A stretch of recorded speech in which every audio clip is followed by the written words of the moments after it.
Fala pessoal, estamos começando mais um Sindus Talk. Hoje a gente vai estar trazendo um teminha bem interessante que todo mundo já viu, já teve um probleminha. Mas a gente vai falar hoje sobre instalações elétricas nos empreendimentos imobiliários. E hoje, nada mais, nada menos, eu trouxe aqui o nosso colega Alexandre Sobreira. Ele vai trazer um pouco da experiência dele, desmistificar algumas coisas que a gente estava aqui conversando antes do episódio.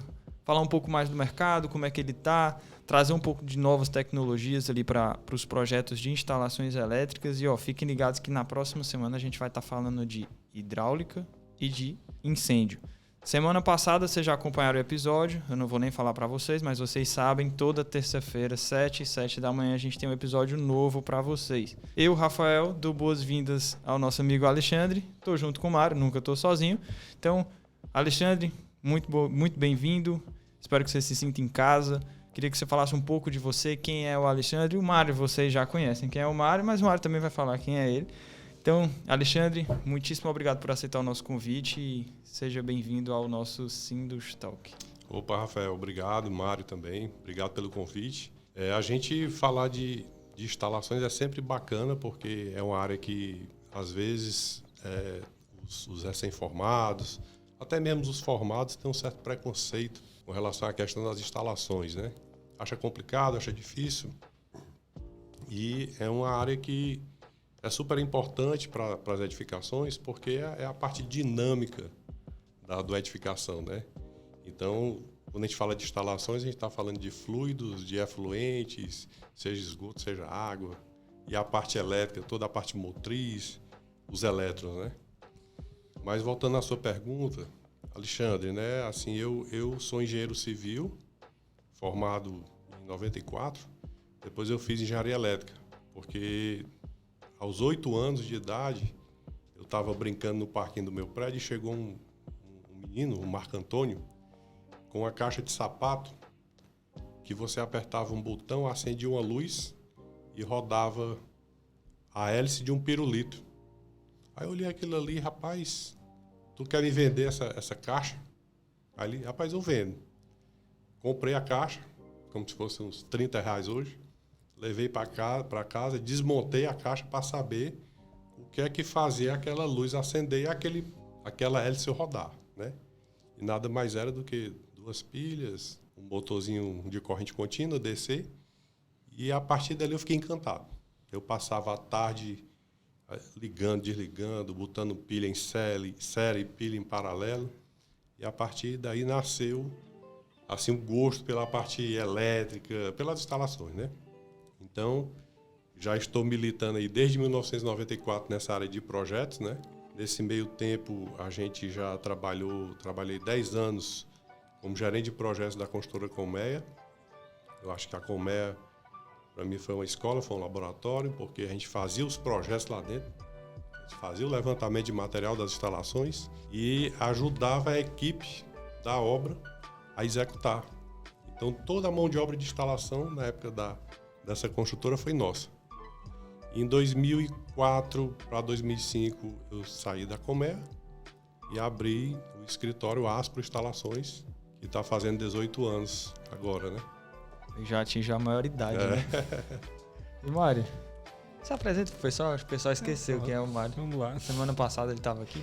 Então, meu nome é Mário, estou como vice-presidente do Sindus com Jovens, sou um dos diretores da Correta Engenharia e pronto, esse é o Mário. Mas vocês já ouviram em vários episódios quem é o Mário, acho que Pronto. fica até um pouco clichê já falar quem é, né? Alexandre, já queria lançar uma pergunta aqui. Rapaz, tu com 8 anos de idade já tinha 30 conto no bolso. Naquela época, R$30. Quando eu tinha era 8 grana, anos, viu, eu só cara? tinha 8 anos, cara. Pois é. Não tinha mais nada. Eu não tinha nem Um sonho. Um sonho, pronto. Eu tinha 8 anos e um sonho. Mas, Alexandre, em cima do que tu falou aí, teve a experiência com a Colmeia, né? Mas mesmo antes disso, eu lembro que quando eu comecei a estagiar, o meu sonho era estagiar em, primeiro, um escritório que trabalhasse com instalações, um outro que trabalhasse com a parte de estrutura, aí depois ir para uma obra. Eu queria entender um pouquinho de tudo e minha ideia era passar um ano, a ideia de quem começou a estudar naquele momento. Não, vou passar um ano em cada área para ficar um generalista ali e entender um pouquinho de cada coisa. Desde o começo, tu já pegou, né, na parte de instalações, tu era gerente de projetos de instalações na Colmeia, sempre focou nisso 100%?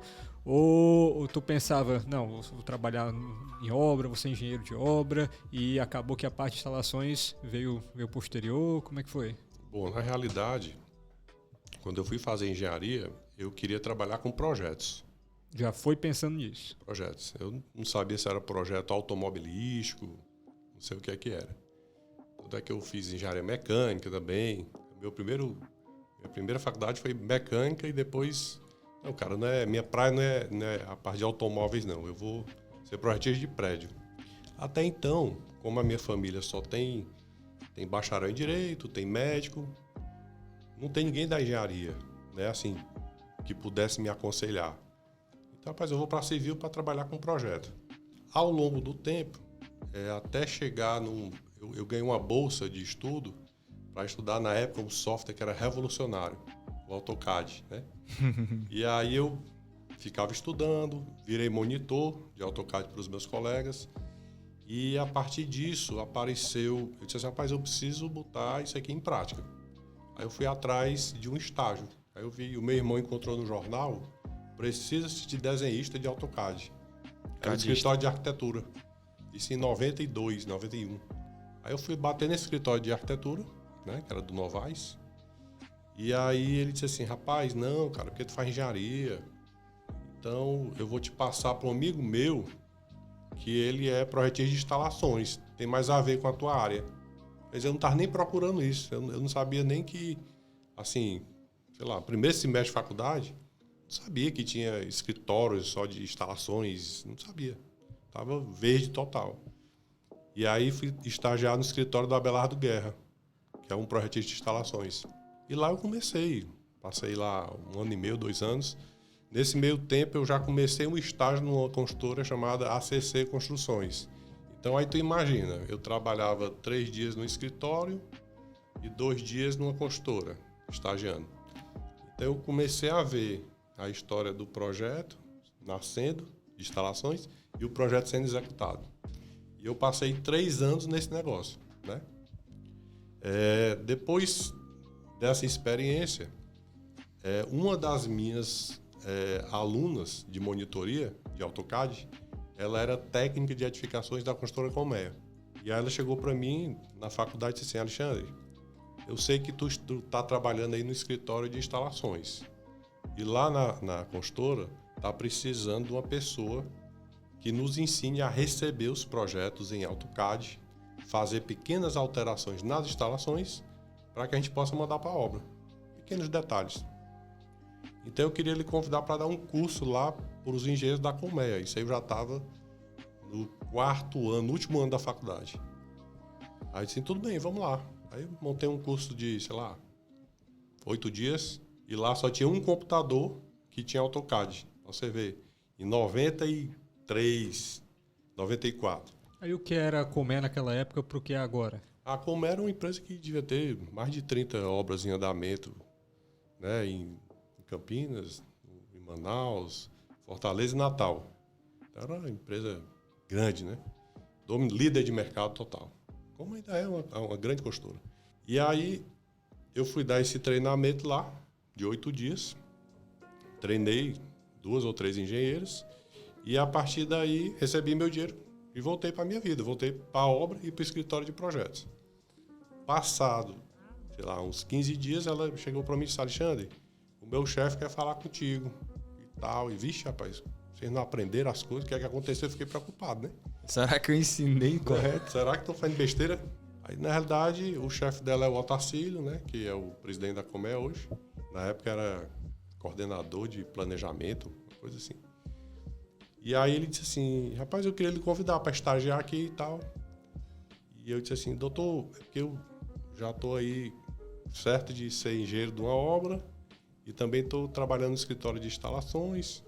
Quer que o senhor assim, me garante aí, não sei o que? Ele, rapaz, garantir eu não garanto nada. Você vem aqui, assim, se você fizer o trabalho direitinho, sei lá, no outro ano você é contratado, porque só faltava 6 meses para me formar. Aí eu abri mão da obra que estava certa, abri mão do escritório de projeto e fui para lá.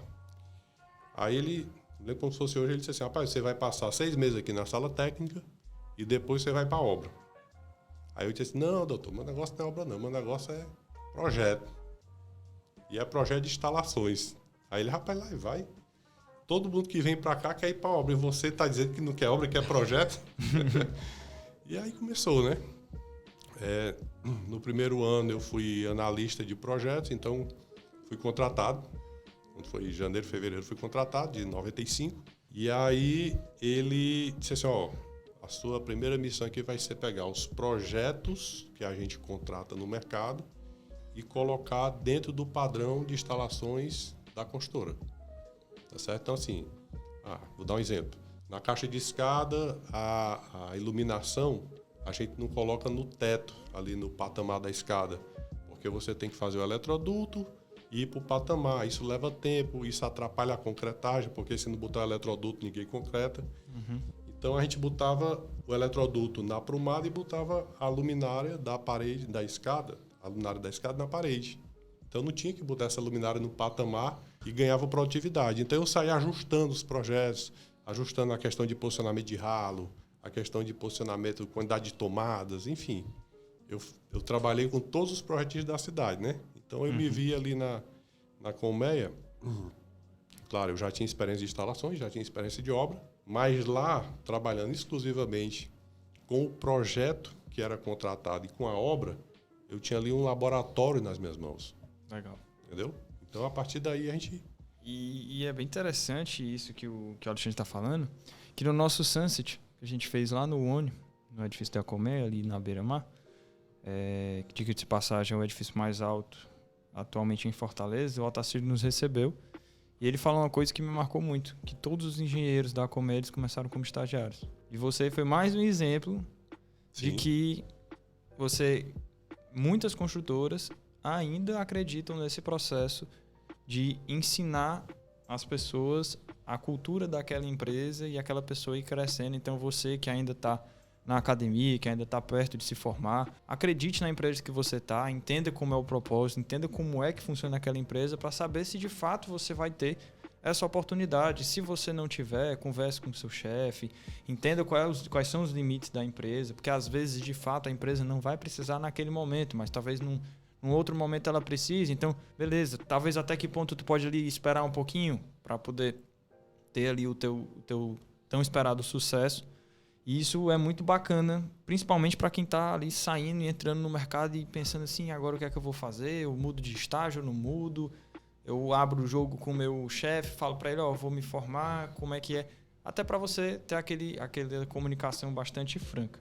E Alexandre, aproveitando aqui esse bate-papo, a gente vai só mudar um pouquinho, mas me fala um pouco das mudanças, principalmente normativas, que a gente sabe que o projeto ele é baseado 100% em norma. Eu digo assim, os limites, né? Mas a forma que você vai fazer, cada um vai fazer de uma forma diferente. Mas o que é que mudou de 92 para 2022? A gente está falando aqui de 30 anos. Eu sei que as tecnologias avançaram absurdos nesses 30 anos. Mas o que é que mudou de fato assim no projeto em si? Sem levar em consideração a parte tecnológica de como vai fazer, mas assim, os requisitos, ficou mais burocrático, ficou mais seguro? O que é que mudou de 92 para 2022? Bom, da década de 90 para hoje, eu diria que mudou muita coisa.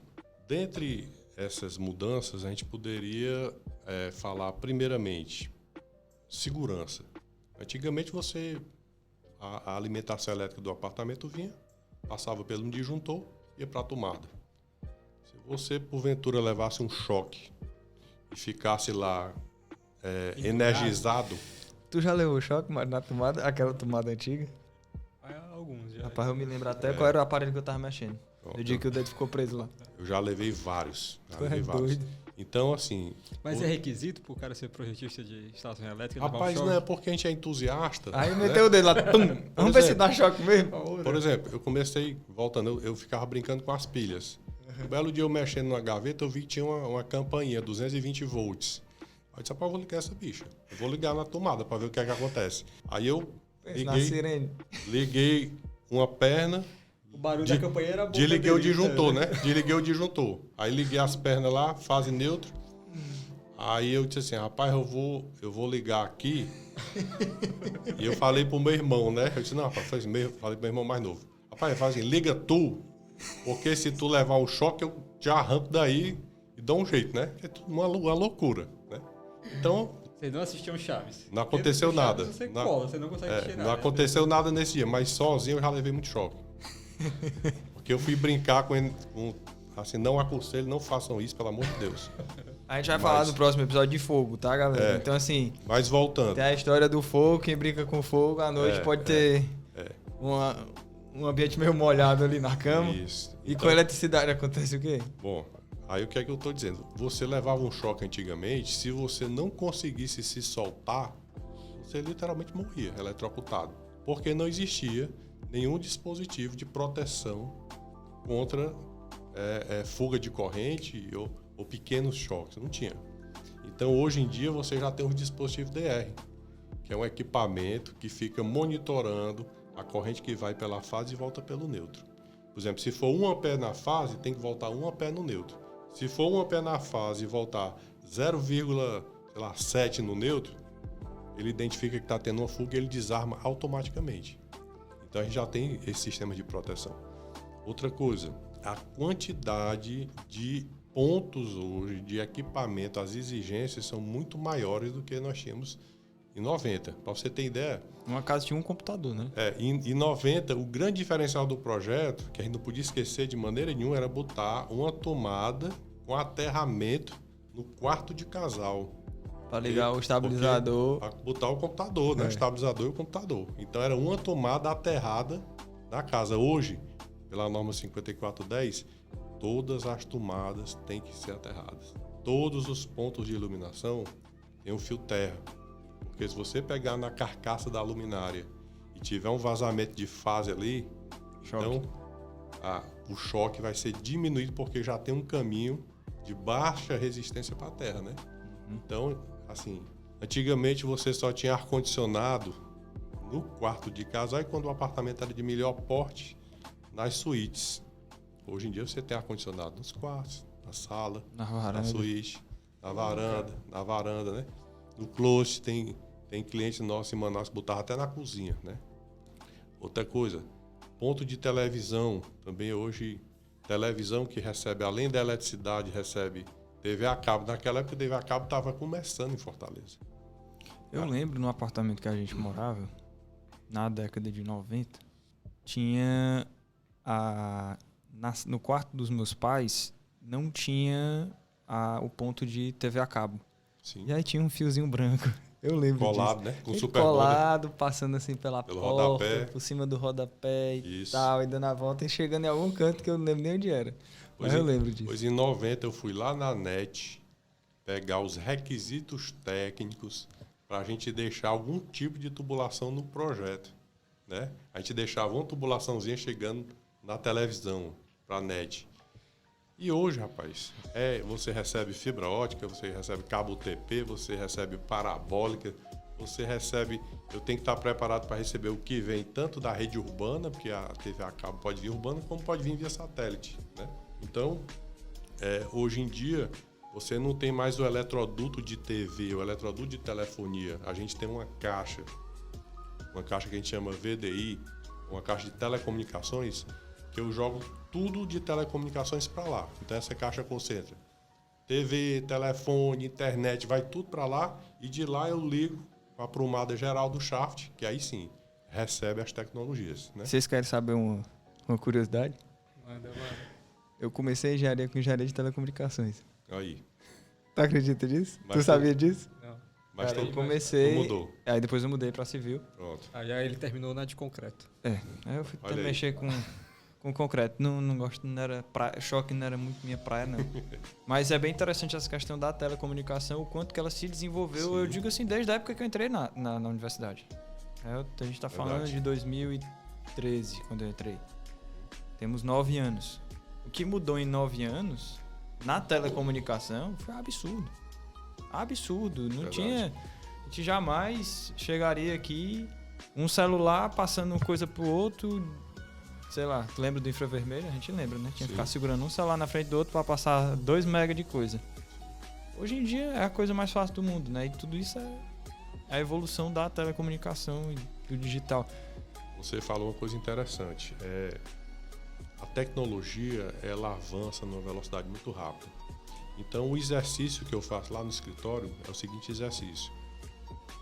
Os nossos prédios, além de estarem dotados de segurança, de tecnologia, de conforto, sob a ótica das instalações elétricas e telecomunicações, o mais importante que eu acho hoje é nós dotarmos um prédio inteligente com espaços para receber essa atualização tecnológica.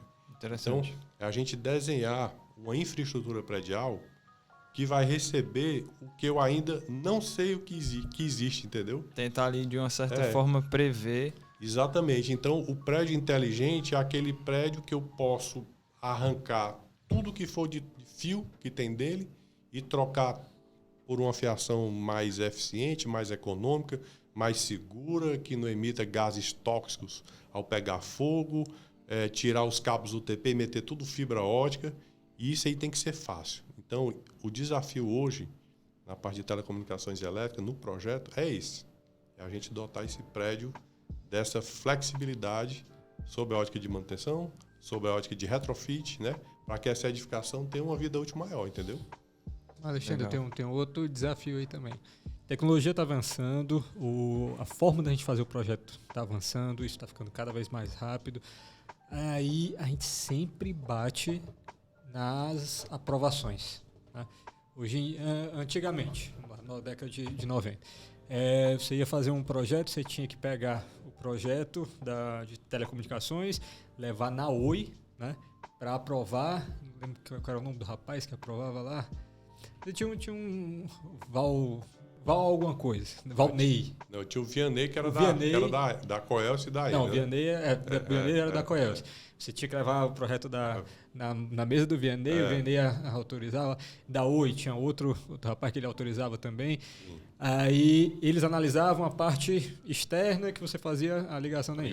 A parte interna, basicamente, quando você faz a aprovação para tirar o alvará, a empresa tem que se responsabilizar pelas instalações internas e tal. Mas tem as normas que a gente tem que seguir, as mínimas em relação a isso. Tu acha que os normativos, principalmente aqui em Fortaleza, falando da gente aqui, eles estão seguindo, né, com os avanços tecnológicos, estão seguindo com essas coisas, e principalmente nos prazos? Por exemplo, a Enel, a gente está um problema muito grande com algumas construtoras. Deixar até a informação aqui para quem não está se atentando a isso e precisa de um auxílio, né, em relação a isso, e é ou não filiado ao Sinuscom, que procure o Sinuscom, que ele tem um grupo de trabalho que lida exatamente com isso. Que são, por exemplo, quero entregar minha obra, mas preciso de uma subestação, fazer uma ligação, fazer algum serviço, né, para poder concluir a ligação da obra, e isso não foi concluído ainda. Então, o Sinuscom tem um grupo de trabalho junto com a Enel para viabilizar isso da forma mais rápida. A Enel, ela trabalha hoje em dia, quando você pede o AVT, aquele AVT é basicamente um relatório, né, que é gerado de acordo com o banco de dados que ele tem no computador dele, sem visita prévia no local, né? Quando você pede a ligação definitiva, aí que vai ser feita a ligação, né? Ou seja, o cara só vai visitar a sua obra para fazer a ligação na hora que você vai pedir a ligação mesmo. Então, tudo que foi gerado lá no AVT pode mudar totalmente quando o cara for e visitar o local de verdade, né? Porque o AVT não foi gerado com essa visita. E ainda não se responsabiliza com a geração do AVT, né? Esse eu vejo como um problema. Vejo como um problema também os prazos, né, que demoram infinitamente para isso, para fazer essas ligações, para fazer essas aprovações. Mas tu acha que a gente está caminhando para um caminho mais seguro, melhor, né? Quais são as tuas experiências que tu tem em relação a isso? Bom, assim, a interface escritório de projeto e construtora e as concessionárias públicas é uma interface que a gente tem que ter uma certa cautela, né? Porque a gente tem que entender quais são as necessidades da concessionária. Quando eu falo de Enel, eu acho que existe uma grande preocupação deles com a questão assim, de furto de energia, de hoje mais com cuidado com a questão, os riscos do trabalho com choque elétrico. Então, as normas da Enel são normas assim muito bem feitas e constantemente atualizadas, tá certo? A norma de instalações elétricas para prédios, vocês sabem que é uma coisa, por mais técnicos e cartesianos que a gente seja, uma norma técnica, ela trabalha em cima de probabilidades, né? Para você ter ideia, essa norma, na década de 90, a gente fazia o cálculo de todas as cargas, os pontos de tomada, os pontos de iluminação. Vai ter ar-condicionado, vai ter máquina de lavar e tal. Jogava ali nas tabelas de probabilidade e encontrava a demanda. Hoje em dia, para a gente calcular a demanda dentro do prédio, é pela área do apartamento. Então, assim, olha que coisa interessante. Então, você diz qual é a área da unidade habitacional, você encontra os fatores, aplica os fatores e você encontra uma carga. E essa carga você vai exatamente definir toda a parte de fiação, proteção em cima dessa carga que nasce numa área do apartamento. Olha a estatística e a probabilidade. Aí o que é que acontece? Existe um fator na norma que é o chamado fator de segurança, tá? Que ele tem que ser 1,4, no mínimo. Mas o máximo ela não arbitra. Ele parte de 1,4. Parte de 1,4. E aí vamos fazer a seguinte análise. Eu tenho um apartamento com 3 suítes, tá? Os 3 banheiros têm chuveiro elétrico, o cara tem ar-condicionado nos quartos, na sala e na varanda. Eu vou ter uma carga em quilowatt-hora X, tá? Aí o outro concorrente seu diz assim, rapaz, eu vou fazer o meu apartamento com aquecedor a gás. Quer dizer, um chuveiro elétrico é em média 6.000 watts. Lá tinha 18.000 watts só de chuveiro elétrico. O outro construtor vai fazer com aquecimento a gás. Quer dizer, eu tirei 18.000 watts da carga da unidade e para efeito de norma, a carga é a mesma. E aí entra a expertise do projetista para mexer aonde? No fator de segurança. Quando eu tenho um chuveiro elétrico, o meu fator de segurança é o mínimo. Eu já tenho carga ali a dar com pau, né? No apartamento que eu não tenho chuveiro elétrico, aí você, enfim, já carrega um pouquinho mais no fator de segurança para compensar aquela carga do chuveiro que não tem, entendeu? Porque assim, se você calcular tudo assim, no limiar, dependendo do cliente, se for um cliente de alto padrão, você pode ter, assim, esse cara, quando ele fizer a festa dele lá, no apartamento, ele vai mandar ver na iluminação, ele pega o projeto padrão, quando a gente entrega o projeto padrão para ele, é um projeto que as cargas estão de acordo com os limites mínimos normativos, né? Juntamente com o cliente, a gente vai dizer, rapaz, esse aqui é um alto padrão, vamos ter triturador, vamos ter depurador de ar, vai ter ar-condicionado na varanda, na sala. Quer dizer, o mesmo apartamento, dependendo do padrão, a carga é completamente diferente. Isso está em norma, essa questão do padrão da edificação? Não, a norma é uma norma que trata... Para todo mundo, que trata como se fosse igual. Um padrão médio. Agora existe um fator de segurança, que aí você joga com esse fator dependendo do padrão. Aí vai dar a experiência do projetista. Mas assim, eu diria a você que eu me formei em 95. E desde lá eu já assino projetos e prédios, né? Eu não contei a história lá da Colmeia, mas no primeiro ano de formado, a gente tinha uma demanda de projeto muito grande e a gente montou um departamento de projeto lá dentro. Foi a primeira construtora a ter o seu escritório de projeto internamente. Então, de 95... Isso é incrível. De 95 até 2005, a Colmeia não contratou nem escritório de nenhum projeto de instalação de fora. Mais episódios em um só hoje, né?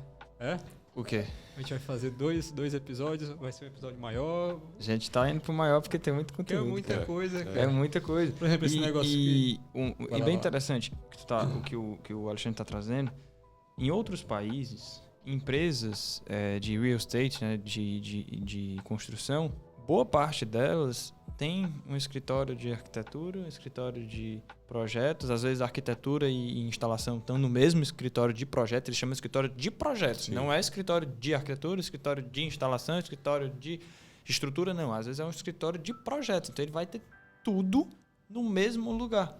Então acho que isso aí se aproximou o máximo do que a gente vê nos Estados Unidos, por exemplo, que existe um escritório de projeto. Por isso que às vezes a gente pensa assim, poxa, o Brasil às vezes está um pouco distante do BIM comparado aos Estados Unidos, eles têm uma tecnologia melhor? Não. Às vezes é porque eles só fazem tudo no mesmo lugar. Então é mais fácil você comunicar com pessoas que estão no mesmo ambiente do que eu chegar para ti, Mário, cara, tu faz estrutura, eu faço arquitetura e o Alexandre faz instalação. A gente tem que se sentar, tem que trocar ideia, tem que entender como o Alexandre projeta de um jeito, eu projeto de outro, você projeta de outro. Isso, querendo ou não, se você não tiver uma equipe muito bem treinada, e isso é a importância de você ter parceiros para construir e não fornecedores, ter parceiros, que vocês troquem experiência, que vocês disseminem conteúdo entre si, você vai diminuir erro, você vai diminuir falha. O BIM, ele vai acelerar muito mais do que o que a gente já está vendo. Então, são contrapontos de outras vertentes, de outras formas de pensar para um mercado que a gente, às vezes, imagina que a gente está engatinhando, só que se a gente pegasse um americano e botasse para ele fazer projeto aqui, ele morria de fome. Aí, a gente está fazendo errado ou eles estão fazendo errado? Quem é que está fazendo errado? Não, ninguém está fazendo errado. Só estão fazendo de formas diferentes. A gente tem nossas virtudes, eles têm as virtudes dele. A gente consegue ser mais específico em alguns projetos, eles não. Então, aí a gente vai ter que... É aquela história de a gente se adaptar ao meio que a gente se encontra. Uma coisa importantíssima, voltando ao assunto da norma, como é que a gente cria essa sensibilidade com relação à norma? A gente fazia os prédios, entregava os prédios, o prédio começava a ser ocupado, tá certo? E, teoricamente, a carga elétrica ia subindo, à medida que a ocupação ia crescendo. Eu comprei, na época, um analisador de energia, tá certo? Que, de vez em quando, eu sabia que tinha um prédio que estava ali com 70% das pessoas já morando. Eu pegava o meu analisador, não sei se vocês sabem o que é um analisador, você bota, tem 3 transformadores de corrente, eu boto um em cada fase, plugo ali no neutro, e ele fica medindo a tensão, a corrente, a potência, a cada, sei lá, um intervalo fixo, 1 minuto, 2 minutos, ele vai registrando. Eu deixava 15 dias esse analisador no prédio. É como se fosse um coletor de dados. Um router, né? É um coletor de dados. E aí depois eu pegava o analisador, jogava no computador e via a curva de carga. Via o prédio de madrugada, carga bem baixinha. Aí quando dava 6 da manhã, a carga começava a subir. A galera ligava o chuveiro elétrico, né?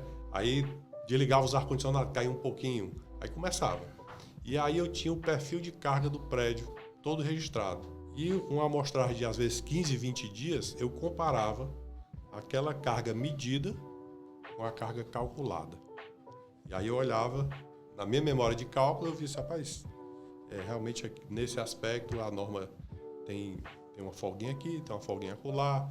Ali naquele prédio que tem ar-condicionado em todo o canto, chuveiro elétrico já não tem tanta folga, mas nunca a norma deixou a desejar, entendeu? Agora, eu já vi casos de empreendimentos que foram calculados pela norma nível mínimo, fator de segurança mínimo, e o empreendimento era de alto padrão. Não foi projeto nosso. Então, lá a longo prazo, no carregamento do prédio, você pode ter alguma proteção disparando, entendeu? Aí começa, liga os ar-condicionado e aí cai. Então, assim, o que você faz hoje no seu trabalho, na Beton, que você faz o quê? Você afere se aquele cálculo do traço está de acordo com dando a resposta solicitação esperada, né? Então, assim, em projetos, a engenharia precisa dessa retroalimentação. Assim, o analisador de energia faz o que o controle tecnológico faz com o concreto. E existe essa pessoa que é especializada em fazer essas análises? Medidas, tem. Medidas elétricas. Mais um. E normalmente é um engenheiro civil ou um engenheiro elétrico? Eletricista.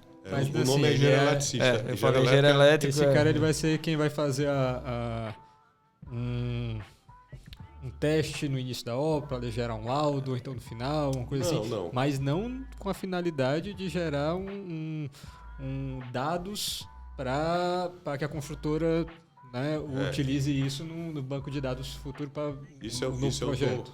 Isso eu estou falando de uma experiência como profissional e como projetista. Então, assim, uma outra coisa que eu vejo... se eu atendo o que a normativa da concessionária está pedindo, teoricamente o projeto está ok, né? Eu estou dando aqui o que é que a gente pode, o que é que eu faço a mais... A partir de onde eu posso para você dizer assim, rapaz, mas como é tudo probabilístico e estatístico, o que é que eu posso fazer para ter um pouco mais de certeza, né? Entendeu? Alexandre, então, muita gente hoje em dia tá fazendo exatamente o que tu falou. Vira um custo. Não, quanto que eu tenho de cabeamento, né, da umidade da bitola, tal, para colocar um chuveiro elétrico e quanto fica para colocar ali aquecedor de passagem a gás. Exatamente, né? Porque ele consome menos, né? Do que os tipos de... E a instalação acaba ficando mais barato. Você faz o custo ali, você vê que na bitola do cabo você vai economizar e vai conseguir fazer no preço, né? Aí vamos dizer, o cara fez isso e utilizou, mesmo assim, a cota mínima ali, da concessionária, né? Então, ali ele está pedindo para ter problema, basicamente. Não necessariamente. Assim, a gente tem que ter cuidado com essas afirmações, porque assim, se o projeto foi bem pensado, bem executado, colocado as cargas corretas, porque a norma brasileira, você não pode chegar e dizer assim, eu vou botar aqui nesse quarto, eu vou usar uma lâmpada LED de 5 watts como potência para iluminação. Você não pode fazer isso. A norma diz que o ambiente tem que ser no mínimo 100 watts. E se esse ambiente crescer, você vai aumentando essa potência da iluminação. Mas, Alexandre, no teu projeto tem lá 100 watts. Quer dizer, então, que eu tenho que botar 100 watts de iluminação? Não. É o que ele aguenta, né? O que você tem naquele 100 watts, a interpretação é o seguinte. Por norma, você tem direito, naquele ambiente, a 100 watts de iluminação. Se você usar 20 watts, uma PL ou um LED... beleza, tá tudo certo. Isso é economismo, né? Agora, a conta vem mais barata. Agora, aquele cara que quer ter um ambiente super iluminado e quer instalar 70, 80 watts de iluminação, ele tem direito a receber a fiação, a proteção preparada para aquela carga. A mesma coisa nas tomadas. A cada 5 metros de perímetro de um ambiente eu tenho que ter uma tomada. Entendi. Ah, mas é demais. Não interessa se é demais ou se é de menos. Tem que ter. Tem que ter. É o mínimo, né? Entendeu? E só pra gente concluir esse bloco, Alexandre, o que é que você enxerga nessas futuras mudanças de projeto? Se você já tem alguma norma ali da parte elétrica que já está em processo de revisão, ou você acredita que vão ter mudanças ainda sempre vendo essa questão da segurança, porque é um passivo para o construtor, então não é interessante que ele crie esses passivos. Como é que você enxerga, a gente falou de 30 anos para trás, o que é que você enxerga ali nos próximos 10 anos, que é quando o pessoal que está ouvindo a gente, quem está saindo da academia vai já estar no mercado ali um pouco mais consolidado, e as pessoas que estão construindo hoje já vão conseguir ali entender como que vai estar funcionando essas instalações daqui a 10 anos. Mas antes do Alexandre responder, eu queria lembrar para vocês que o nosso podcast, a gente está falando de edificações residenciais. Para edificações prediais, né? E o comercial. Verticais. Não, mas que eu digo assim, eu vou diferenciar comercial de o residencial. O corporativo tem outras... Exato. Tem São outras normas ou na mesma norma ele especifica? Não, assim, para a elétrica é a mesma norma, que é a 5410, né? Uhum. Agora, na parte de telecomunicações, aí tem algumas... Tem outras especificações. Não, maravilha. Então, volta lá para a resposta da questão de como que tu vê as instalações daqui a nos próximos 10 anos. Eu vejo o seguinte, eu vejo o mercado hoje cada dia mais se profissionalizando, né? Hoje a gente tem muitas normas, tá certo? E a gente tem uma exigência dentro das edificações, uma exigência qualitativa, qualidade de energia, qualidade de internet, né? A gente tem que zelar assim, pelos espaçamentos e os afastamentos corretos, para que de repente a elétrica, a indutância, né, na cabeação elétrica não atrapalhe a qualidade da sua telecomunicação, se for cabo UTP, se for fibra ótica não, tranquilo. Então eu vejo assim, eu vejo um futuro com cada vez mais a gente buscando qualidade, tanto no abastecimento nas instalações elétricas como nas telecomunicações. E essa qualidade ela está pautada pelas normas, tá?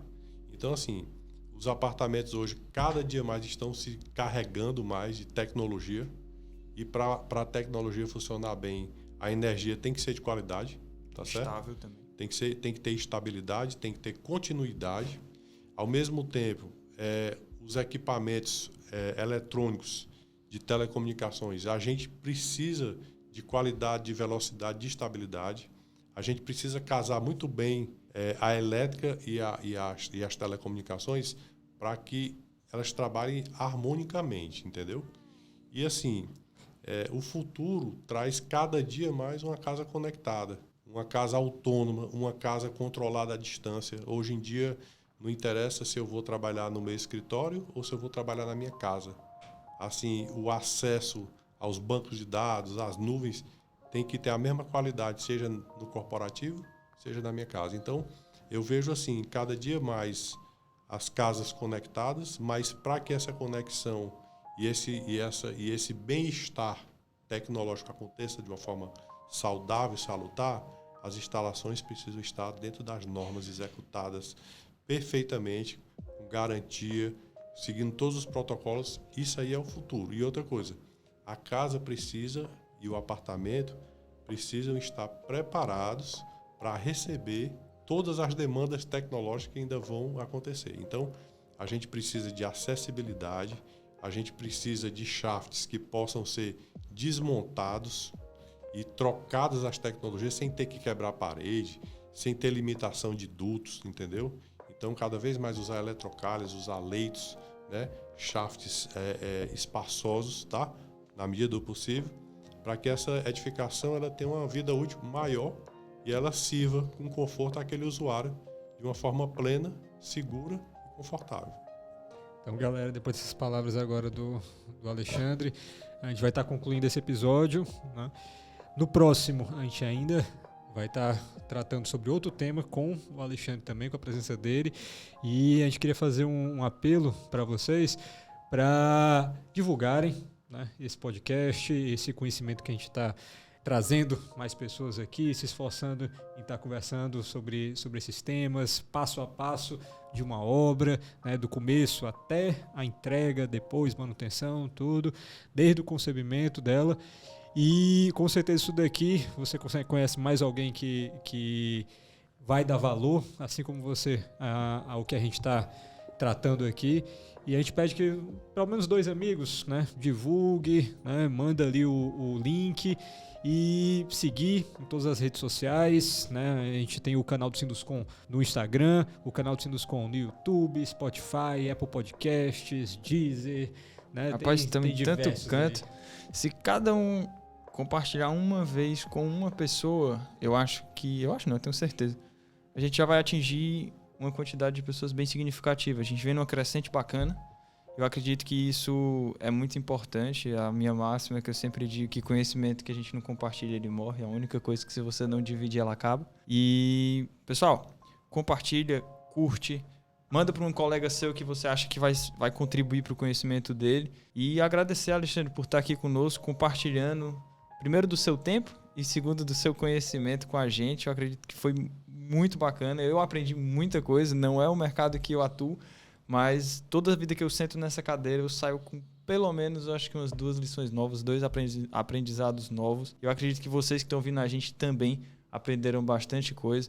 E, pessoal, fiquem ligados que próxima terça-feira a gente vai estar aqui de novo, 7 da manhã, com mais um episódio do Sindustalk. Eu não vou falar o que vai ser próxima terça-feira, ou eu falo? Falo, né? O pessoal já sabe. O pessoal já sabe, né? Mas, próxima terça-feira a gente vai estar com o Alexandre aqui de novo. A gente vai estar falando de instalações hidráulicas e de incêndio, que são 2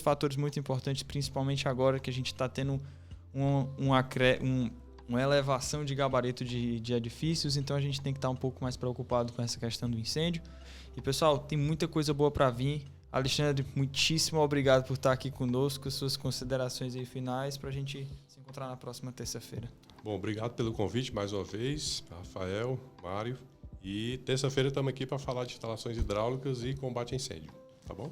Então, pessoal, até a próxima terça com mais um Sim do Estoque para vocês. Valeu.